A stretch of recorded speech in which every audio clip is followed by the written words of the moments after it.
शेतकरी मित्रांनो नमस्कार. मी राहुल बोरगुडे. आज आपण आलेलो आहोत कळवण तालुक्यामध्ये, कळवण तालुक्यातील शेजारी परिसरी. तर येथे प्रामुख्याने मोठ्या प्रमाणात जे पीक घेतलं जातं ते पीक म्हणजे तुमचं मिरची आणि टोमॅटोचं पीक घेतलं जातं. मिरची पिकाची लागवड ही आता सध्या तरी लागवड चालू झालेली आहे.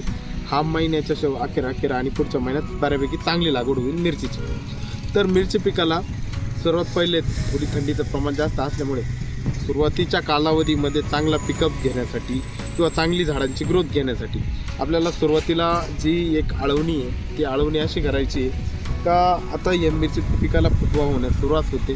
फुटवा होण्यात सुरुवात पण झालेली आहे. हा फुटवा चांगल्यापैकी आपला निघायला पाहिजे. तर आपण कोणतंही खत घेत असताना फॉस्फरसयुक्त खत आपण वापर करतच असतो. त्याच्यामध्ये 1261 म्हणा, 1340-13 अशासारख्या फॉस्फरसयुक्त खतांचा आपण वापर केला पाहिजे. पण ते वापर करत असताना आपण मायक्रोरायझा म्हणजेच आपलं व्हॅम HD नावाने येणारा IPLचा मायक्रोरायझा हा एकत्र कॉम्बिनेशनमध्ये वापरलास तर आपला जी झाडांनी मुळी सोडलेली आहे तिला तंतुमुळांची वाढ ही झपाट्याने होऊन तुमचा जो फुटवा निघणार आहे फॉस्फरस आणि तसंच फॉस्फरसचं मुख्य साधन जास्तीत जास्त फॉस्फरस वाढवणारा म्हणजे मायक्रोरायझा सगळ्यात जास्त तुम्हाला फॉस्फरस हा झाडाला मिळून देतो.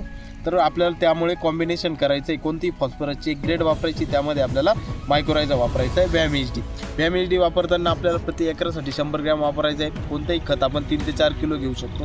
एकत्र केल्यानंतर तुमची ब्रांचिंग आणि फुटवे मिरचीची एकदम चांगल्या प्रमाणात होणार आहे.